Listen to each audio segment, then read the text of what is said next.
उसका कोई नाम नहीं था। गांव के लोग उसे सिर्फ मालती की बेटी कहते थे।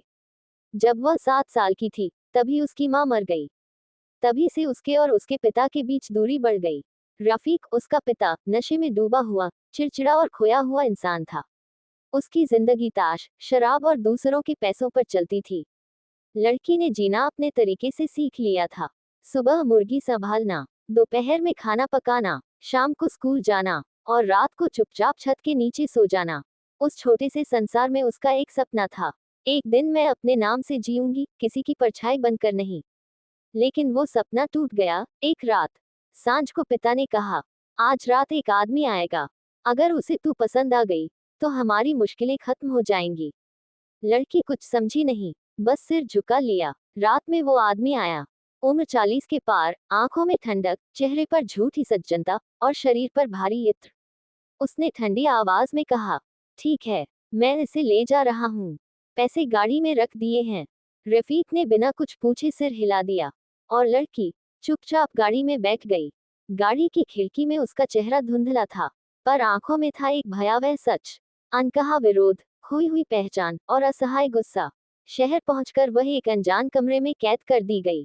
आदमी कभी उसके सिर पर हाथ रखता, कभी ऐसे आदेश देता जैसे वह इंसान नहीं, सिर्फ कोई चीज हो। 3 दिन बाद, रात के अंधेरे में उसने खिड़की से बस अड्डा देखा और भाग निकली। कोई उसे रोकने नहीं आया, क्योंकि किसी के लिए अब वह कुछ थी ही नहीं।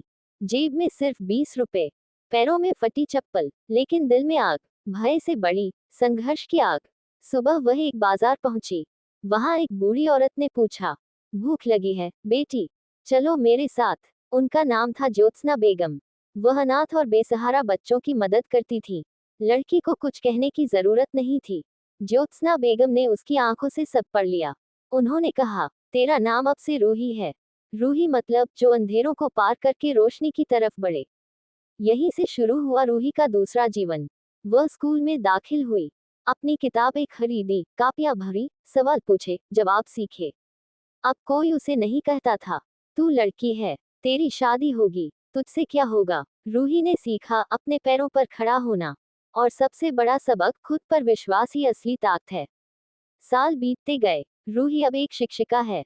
छोटी छोटी लड़कियों को सिखाती है।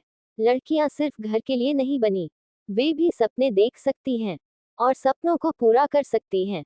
एक दिन स्कूल के दरवाजे पर एक भिखारी पड़ा था। उलझे बाल, फटी बनियान, फटे होंठ। कोई उसकी तरफ देख भी नहीं रहा था। रूही पानी लाने गई और ठिठक गई। एक झटके में अतीत लौट आया। वो गांव, वो रात, वो गाड़ी और रफीक। हाँ, वही रफीक, जिसने उसे 20,000 रुपए में बेच दिया था। रफीक ने उसकी तरफ देखा, कुछ नहीं बोला। आंखों में आंसू, पर उनमें दया नहीं, बस शर्म और खोए होने का डर था। रूही सामने खड़ी रही। उसकी आंखों में कोई गुस्सा नहीं था, सिर्फ एक साफ, ठंडी सच्चाई। उसने धीमी आवाज में कहा, मैं तुझसे नफरत नहीं करती, रफीक। नफरत करने लायक कुछ भी बाकी नहीं रहा। लेकिन आज मैं तेरी बेटी नहीं हूँ। आज मैं अपने नाम से जिंदा हूँ। वह मुड़ी और स्कूल की तरफ बढ़ गई। पीछे मुड़कर नहीं देखा। पीछे से किसी ने पुकारा भी नहीं। अंदर जाते ही बच्चे दौड़कर बोले, मैडम, आज हमारी ड्राइंग देखेंगी ना। रूही मुस्कुरा दी। उसे पता था अब वह सिर्फ अपने नाम से नहीं जी रही। वह उम्मीद का नाम है, साहस का नाम है, आजादी का नाम है, जिसे उसके पिता ने एक दिन बेच दिया था। आज वही सिखाती है, लड़की कोई सामान नहीं, लड़की मतलब शक्ति, लड़की मतलब रूही।